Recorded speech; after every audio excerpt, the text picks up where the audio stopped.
بسم اللہ الرحمن الرحیم۔ السلام علیکم عزیز طالبات، جیسا کہ آپ جانتے ہیں کہ ہم نے آپ کی کتاب کا اسلامیات اختیاری کا پورشن جو ہے وہ شروع کیا ہے۔ کون سا؟ جو تعارف حدیث اور نبی کریم صلی اللہ علیہ وسلم کی 40 احادیث پر مشتمل ہے۔ اس سے قبل ہم نے تعارف حدیث، جمع ضرورت و اہمیت حدیث، جمع تدوین حدیث، اور پھر اس کے بعد صحاح ستہ، اور اس سے مراد کون سی کتابیں ہیں، ان کے مؤلفین، ان کے حالات زندگی، احادیث کی تعداد، یہ سب کچھ صحاح ستہ میں پڑھا ہے۔ ٹھیک ہے۔ اس کے بعد جو ہے ہم باقاعدہ طور پر آپ کی سلیبس میں شامل نبی کریم صلی اللہ علیہ وسلم کی 40 احادیث مبارکہ جو ہیں ان کو جو ہے وہ ان کا ترجمہ، ان کی تشریح جو ہے وہ جاننے کی کوشش کرتے ہیں۔ اور یہ جو ہے آپ کی سلیبس میں جو 40 احادیث شامل ہیں، یہ امام نووی کے جو ہیں وہ 40 نووی سے لی گئی ہیں۔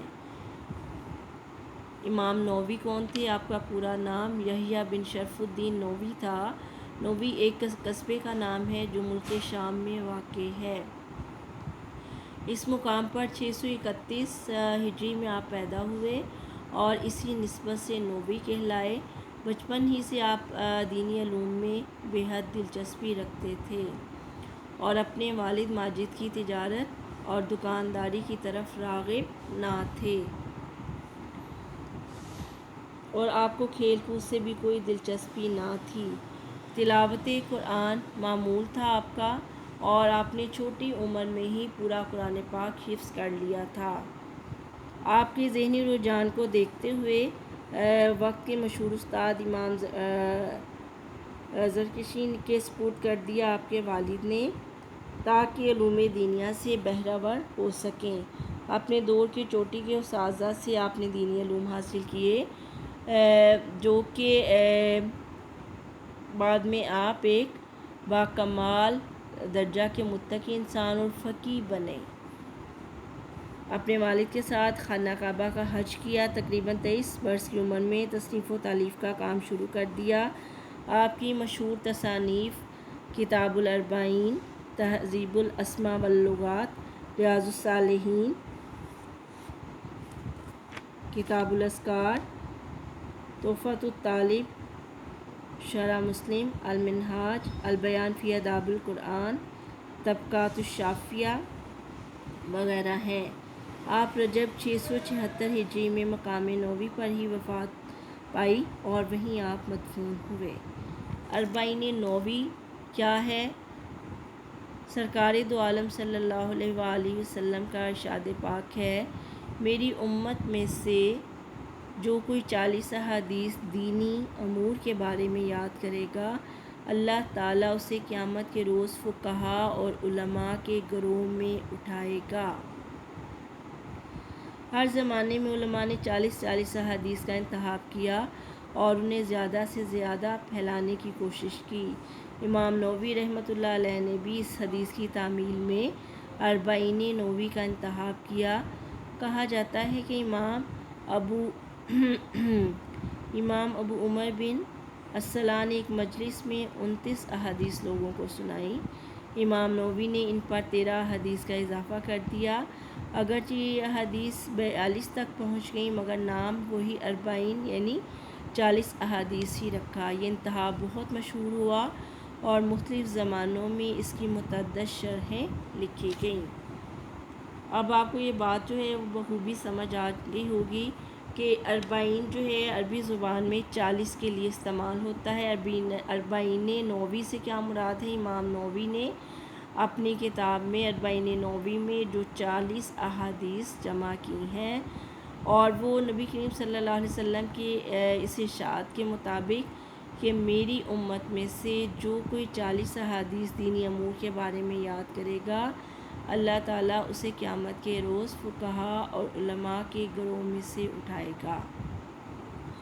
چنانچہ بہت سے علماء نے ہر دور میں نبی کریم صلی اللہ علیہ وسلم کی 40 احادیث جو ہیں ان کو ان کا انتخاب کیا، انہیں یاد کیا، انہیں زیادہ سے زیادہ پھیلانے کی کوشش کی، تو آپ نے بھی آپ کی اس حکم کی تعمیل میں 40 نووی جو ہے اس کی تالیف کی۔ تو آپ کی کتاب میں جو 40 احادیث شامل ہیں وہ احادیث امام یحییٰ بن شرف الدین نووی کی 40 نووی سے لی گئی ہیں۔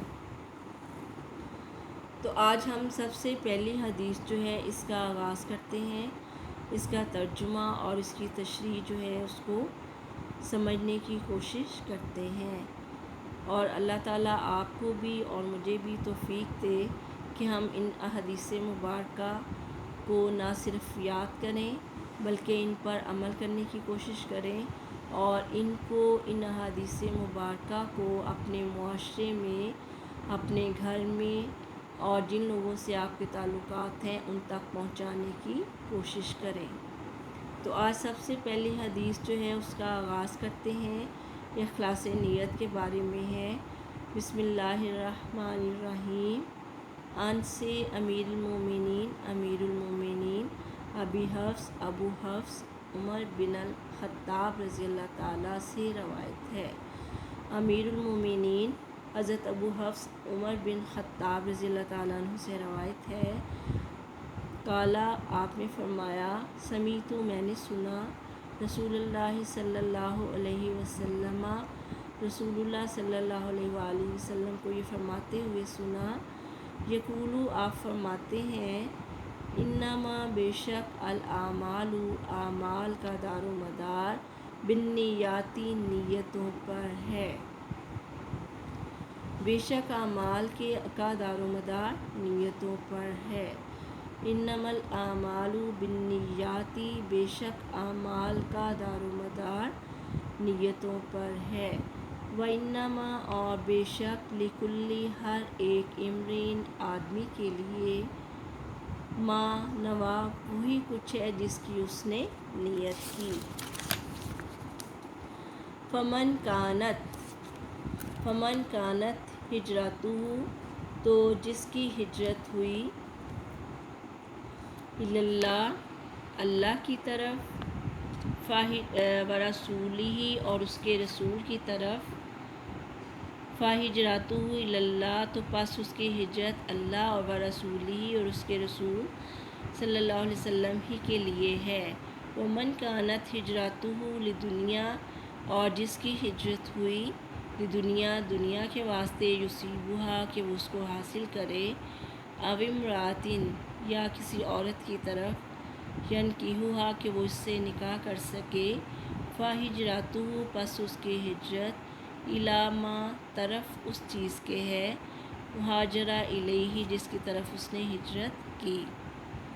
رواہ البخاری و مسلم، اس سے بخاری اور مسلم نے روایت کیا ہے، متفق علیہ حدیث ہے۔ اور دوبارہ اس کا جو ہے بامحاورہ ترجمہ کرتے ہیں۔ امیر المومنین ابو حفص عمر ابن الخطاب رضی اللہ تعالیٰ عنہ سے روایت ہے، قال سمیعت رسول اللہ صلی اللہ علیہ وآلہ وسلم یقول، میں نے آپ صلی اللہ علیہ وسلم کو یہ فرماتے ہوئے سنا، انما الاعمال بالنیات، بے شک اعمال کا دار و مدار نیتوں پر ہے، وانما لکل امرئ ما نوی، اور ہر آدمی کو صرف وہی کچھ ملے گا جس کی وہ نیت کرتا ہے۔ فمن کانت ہجرتہ، جس کی ہجرت ہوئی اللہ اور اس کے رسول کی طرف، فہجرتہ الی اللہ ورسولہ، تو اس کی ہجرت اللہ اور اس کے رسول صلی اللہ علیہ وسلم ہی کے لیے ہے۔ ومن کانت ہجرتہ لدنیا، اور جس کی ہجرت ہوئی دنیا کے لیے، یصیبھا دنیا کو حاصل کرنے کے لیے، او امرأۃ ینکحھا یا کسی عورت سے نکاح کرنے کے لیے، فہجرتہ الی ما ہاجر الیہ، تو اس کی ہجرت اسی چیز کی طرف ہے جس کی خاطر اس نے ہجرت کی۔ رواہ البخاری و مسلم، اس سے بخاری اور مسلم نے روایت کیا ہے، اور یہ صحیح حدیث ہے، متفق علیہ حدیث ہے، صحیحین میں یہ دونوں میں یہ حدیث موجود ہے۔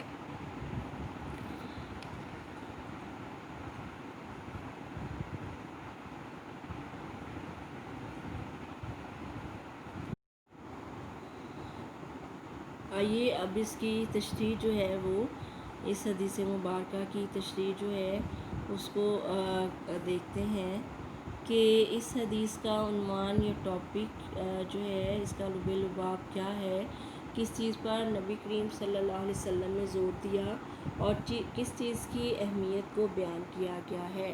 اس حدیث پاک میں نبی کریم صلی اللہ علیہ وسلم نے اعمال کا دار و مدار جو ہے نیتوں کو قرار دیا ہے، اور آپ صلی اللہ علیہ وسلم نے یہ بات ذہن نشین کروائی ہے کہ تمام اعمال کے قبول ہونے کا دار و مدار نیت پر ہے، اور کس چیز کا درست ہونا جو ہے وہ ضروری ہے، نیت کا درست ہونا ضروری ہے، اس کے مطابق ہی اس کے اعمال درست ہوں گے۔ اگر اخلاق اور حسن نیت سے کام کیا جائے تو اللہ کے ہاں اجر کا ذریعہ ہوگا، لیکن اگر نیت فاسد اور ارادہ برا ہوگا تو خدا کے ہاں وہ عمل چاہے نیک بھی ہو قبول نہیں ہوگا۔ نیت کیا ہے؟ دل سے ارادہ کرنے کا نام ہے، اور انسان کا ہر عمل اسی سوچ اور ارادے کا نتیجہ ہوتا ہے۔ نبی کریم صلی اللہ علیہ وسلم نے فرمایا کہ اللہ تعالیٰ تمہاری صورتوں اور مالوں کو نہیں دیکھتا بلکہ وہ تمہارے دلوں کو دیکھتا ہے۔ قرآن مجید نے یہی حقیقت جو ہے ان الفاظ میں بیان کی کہ لَن يَنَالَ اللَّهَ لُحُومُهَا وَلَا دِمَاؤُهَا، اللہ تعالیٰ کو ان قربانیوں کا گوشت اور خون نہیں پہنچتا، وَلَٰكِن يَنَالُهُ التَّقْوَىٰ مِنكُمْ، لیکن اس کو تمہاری طرف سے تقویٰ پہنچتا ہے۔ دوسری آیت میں فرمایا کہ آپ صلی اللہ علیہ وسلم فرما دیں مجھے اس کا حکم دیا گیا ہے کہ میں خلوص دل سے اس کی عبادت کروں، اور قرآن مجید میں 12 آیات میں اخلاص اور حسن نیت کی تلقین جو ہے وہ کی گئی ہے۔ آپ صلی اللہ علیہ وسلم نے اسی کی وضاحت اس حدیث مبارکہ میں کی، اور آغاز ہی میں یہ بتا دیا گیا کہ ہر کام کو شروع کرنے سے پہلے اس کے لیے دل، نیت اور ارادے کا پاک صاف ہونا ضروری ہے، درست ہونا ضروری ہے۔ آپ صلی اللہ علیہ وسلم نے اس میں واضح طور پر فرما دیا کہ ہر شخص کو وہی کچھ ملے گا جس کی اس نے نیت کی ہے، اور یہ فرمایا کہ انسانی جسم میں گوشت کا ایک ٹکڑا ہے، اگر وہ درست ہے تو سارا جسم درست ہے، اگر وہ بگڑ گیا تو سارا جسم بگڑ جاتا ہے۔ خبردار ہو، وہ انسان کا دل ہے۔ تو گویا تمام اعمال کے درست ہونے کے لیے، ان کی قبولیت کے لیے انسان کی نیت، ارادے کا درست ہونا ضروری ہے۔ تو اس حدیث پاک میں نبی کریم صلی اللہ علیہ وسلم نے واضح طور پہ ارشاد فرما دیا کہ اعمال کا دار و مدار نیتوں پر ہے، اور ہر شخص کو وہی کچھ ملے گا جس کی وہ نیت کرتا ہے۔ اور یہاں پہ ہجرت جو ہے ایک مقدس فعل ہے۔ کسے کہتے ہیں؟ ہجر کے معنی ہے چھوڑنا۔ اصطلاح میں اس سے مراد ہے ہجرت دین کی خاطر ترک وطن کرنا، اپنے مال کو چھوڑنا، گھر کو چھوڑنا، بیوی بچوں کو چھوڑنا، جس طرح صحابہ کرام رضی اللہ تعالیٰ عنہم نے پہلی ہجرت حبشہ کی اور پھر ہجرت مدینہ کی۔ گناہوں کو چھوڑنے کو بھی ہجرت کہتے ہیں، مگر یہاں مراد جس شخص نے صرف رضا الہی کے لیے ترک وطن کیا اور کوئی غرض اس کے لیے نہ ہو تو یہ مخلصانہ ہجرت مقبول ہوگی اور اس کا اجر و ثواب ملے گا۔ مگر کسی شخص نے اس کا ارادہ تو تھا کہ وہ کسی دنیاوی فائدے کو حاصل کرے یا کسی عورت سے شادی کرے، تو وہ اس کو ہجرت کا نام دے کے مہاجرین کے ساتھ ہجرت کرے، تو اس کا چونکہ نیت اور ارادہ جو ہے وہ اللہ کی رضا نہیں ہے، اس لیے وہ وطن کو چھوڑتا ہے، صعوبتیں برداشت کرتا ہے، لیکن اس کو ہجرت کا کوئی ثواب نہیں ملے گا۔ حضرت عبداللہ بن مسعود رضی اللہ تعالیٰ عنہ سے روایت ہے کہ ایک شخص نے ام قیس نامی عورت کو نکاح کا پیغام بھیجا۔ اس نے یہ شرط لگائی کہ تم ہجرت کر کے مدینہ آ جاؤ تو میں تم سے نکاح کر لوں گی۔ چنانچہ وہ ہجرت کے نام سے مدینہ میں آیا اور اس سے نکاح کر لیا۔ جب نبی کریم صلی اللہ علیہ وسلم کو اس واقعے کا علم ہوا تو آپ صلی اللہ علیہ وسلم نے فرمایا کہ خدائے واحد کے ہاں عمل صالح وہ ہے جو شریعت کے دائرے کے اندر رہ کر کیا جائے اور نیت بھی درست ہو، ریاکاری کو دخل نہ ہو۔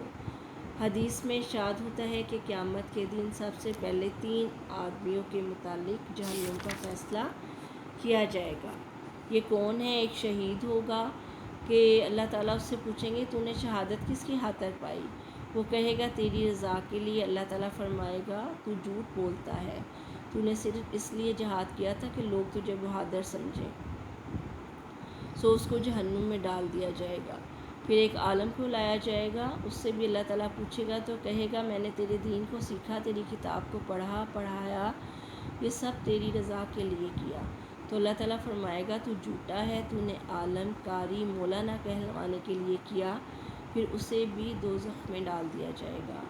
تیسرے نمبر پر سخی آئے گا۔ سخاوت کتنا مقدس فعل ہے، لیکن اس نے بھی اپنا مال لوگوں کو دکھانے کے لیے خرچ کیا ہوگا، اللہ کی رضا کے لیے خرچ نہیں کیا ہوگا، چنانچہ اس کو بھی اوندے منہ جہنم میں پھینک دیا جائے گا۔